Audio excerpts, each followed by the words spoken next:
আসসালামু আলাইকুম। আশা করি আপনারা সবাই ভালো আছেন। আমিও আলহামদুলিল্লাহ ভালো আছি। আজকে আমরা নিধির বাবা আর আমি দুজন মিলে একটু বাইরে যাব। ওখানে যেয়ে দেখি আপনাদের সাথে শেয়ার করতে পারি কিনা। তাহলে দেখতে থাকেন আমার ভিডিওটা, আশা করি ভালো লাগবে। ভুলে না কেউ কারো খবর নেয় না, কারণ গরিবের ফোন দিলে খবর নিলে তাহলে তো একটাই খবর শুনবে যে তার অবস্থা ভালো না, সে খুব বিপদে আছে, বা এগুলো আর কি কেউ শুনতে চায় না। এর জন্য গরিবের বাসায় কেউ আসেও না, মেহমানও আসতে চায় না, কারণ তাদেরকে সেরকমভাবে আপ্যায়নও করতে পারবো না, চেষ্টা থাকলে মন চাইলেও পারবো না। যাই হোক, এখন আমি একটু বাইরে যাচ্ছি আমার জালকে নিয়ে। আর এই যে আমার এই ভিডিওগুলা, আমি যে কখন কি ভিডিও করি কেউ তো জানে না। মানে কতজন আছে, মানে বলবো যে বলবে আরে কালকে না আমি দেখলাম এইটা বলছে, এটা করছে, কিন্তু ওরা তো এইটা রান্না করছে, এইটা খাইছে। আরে বোকারা, আমি তো এগুলো আগে ভিডিও কইরা রাখি, তাই না?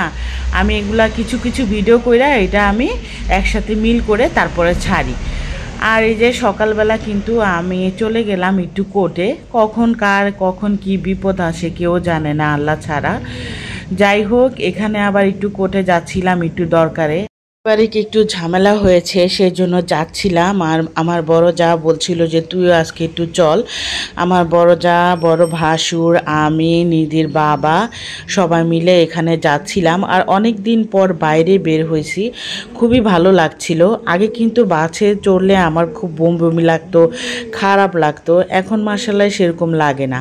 আর কোর্টে আসলে দেখা যায় নানা রকম মানুষ, নানা রকম সমস্যা, ভিন্ন ভিন্নভাবে মানুষকে আর কি দেখা যায়। আসলে বাইরে বের না হলে মানুষের যে কত রকম সমস্যা, এক হসপিটালে, এক কোর্টে, এগুলাতে গেলে না আল্লাহ জানে, শত্রুকেও জানে এইগুলাতে না নেওয়ায় আমি সবসময় দোয়া করি।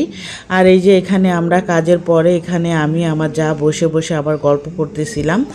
আসলে মানুষ কিন্তু কখন কার বিপদ হয়, আর মানুষ বেশিরভাগই অনেক মানুষ অনেক রকম সমস্যায় আছে। যে সমস্যায় পড়ে তখন বোঝা যায় যে মানুষ আসলে, আমি একা সমস্যায় পড়ি নাই, আমার মতো অনেকেই এই সমস্যায় পড়ছে। এখানে আমাদের কাজ হতে হতে প্রায় 4টা বেজে গেছে, তো বাসায় চলে যাচ্ছিলাম। তো আমার যা আবার বললো যে বাসায় যাওয়া দরকার নেই, আয় আমরা একটু কিছু খেয়ে নিই। আমি আবার খেতে চাচ্ছিলাম না হোটেলে, যেহেতু হোটেলে খাওয়া ওরকম ভালো না, আর অনেক টাকারও ব্যাপার, আর ওদের যেহেতু সামনে বিপদ হচ্ছে, জন্য আমি চাচ্ছিলাম না খেতে। কিন্তু আমার বড় যা আবার জোর করলো, তাই আমরা সবাই মিলে দুপুরে একটু ভাত খেয়ে নিচ্ছি হোটেলে। কিন্তু আমার বেশিরভাগই মানে খাওয়াই হয়নি কখনো হোটেলে এভাবে ভাত, আর কি একটু ব্যতিক্রম আইডিয়া হলো, ভালোই লাগলো। আর খিদা পেটে তো যা খাইছি তাই ভালো লাগছে। আর আমরা এখানে সবাই মিলে খাওয়া দাওয়া করছিলাম। তো আমার জাল আর আমি দুজন মিলে আবার গল্প করতেছিলাম, তো আমি আবার একটু ভিডিও করতেছিলাম। আসলে বাস্তব জীবনটা কিন্তু অনেক কঠিন। আসলে বাস্তবে মানুষের অনেকে অনেক বিপদে পড়ে, তেমনি আমরাও ব্যতিক্রম না, আমরাও তো মানুষ, আমাদেরও তো বিপদ আপদ আছে।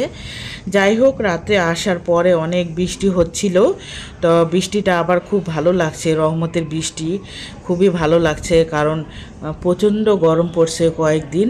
এসে আবার কাপড় চোপড় সেগুলা খুলে তারপরে রান্না করলাম রাত্রের জন্য, বাচ্চারা খাবে, তাই ভাবলাম যে একটু রান্না করে নেই। আর আমার তো কেউ নাই যে রান্না করে রেখে দিবে, মা যখন ছিল মা রান্না করে রেখে দিত।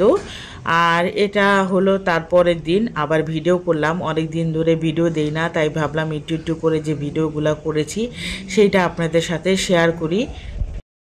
আর আমাকে হয়তো অনেকে দেখতে পারে না, কারণ আমি বাস্তব কথাগুলা বলি আর সামনে সামনে কথা বলার চেষ্টা করি, তাই হয়তো আমাকে অনেকে পছন্দ করে না। আর এখানে আবার আমার মেয়ের হঠাৎ করে জ্বর আসছে, ছোট মেয়ে নিধির। আমার বাচ্চাদের কিছু হইলে আমার খুব খারাপ লাগে, মানে আমার কিছুই ভালো লাগে না। আমার মনে হয় আমার দুনিয়া একদিকে, আমার বাচ্চা একদিকে। আসলে আমি না, প্রত্যেকটা মাই এরকম। এই যে আমার মেয়েটা মাশাআল্লাহ এত খেলাধুলা করে সারাদিন, আর এই মেয়েটা হঠাৎ করে এত জ্বর আসছে, প্রায় 104 জ্বর। ওর জন্য খুব চিন্তা হয়ে গেছি, দেখলাম যে ওষুধ খাওয়ানোর পরও জ্বরটা নামছে না। আর ওর শরীরটা অনেক দুর্বল, মুখ টুক পুরা ফ্যাকাশে হয়ে গেছে, গেছে, মুখের ভিতরে ঘাও হয়ে গেছে। তো আমি আবার জ্বরের ওষুধ খাওয়ানোর পর দেখলাম জ্বর কমছে না, তারপরে আবার ডাক্তারকে ফোন দিলাম। ডাক্তার আবার সাপোজিটর দেওয়ার পরে তারপরে রাত্রে আবার ওষুধ খাওয়ানোর পরে আলহামদুলিল্লাহ আল্লাহর রহমতে জ্বরটা ভালো হয়েছে। এখন আলহামদুলিল্লাহ জ্বর ভালো হয়ে গেছে, কিন্তু আমার মেয়ের শরীরটা এত ক্লান্ত হয়ে গেছে, মানে অনেক দুর্বল হয়ে গেছে। এই জ্বরটা না অনেক কাহিল করে দেয়। সবাই সাবধানে থাকবেন, এই জ্বরটা কিন্তু খুবই খারাপ জ্বর। এই ভাইরাসটা নাকি একদম শরীর দুর্বল করে দেয়। তাও আমি আল্লাহর রহমতে আল্লাহ পাকের দরবারে অনেক অনেক শুকরিয়া, আমার মেয়েকে সুস্থ করে দিয়েছে। এর জন্য আল্লাহর রহমতে আমি অনেক আল্লাহর দরবারে শুকরিয়া জানাই। আর এখন রাত্রেবেলা আসলে সেরকম কোনো ভিডিও করে নেই, বাইরে গেছিলাম। আর 2 দিন পরে আবার মেয়ের জ্বর ছিল। আর জ্বর থাকলে, বাচ্চাদের অসুখ থাকলে আমি কোনো কাজ করি না, ঘরে রান্নাও করতাম না। মা থাকলে মাই রান্না টান্না করতো। তো আজকের মতো বিদায় নিলাম। সবাই ভালো থাকেন, সুস্থ থাকেন। আল্লাহ হাফেজ।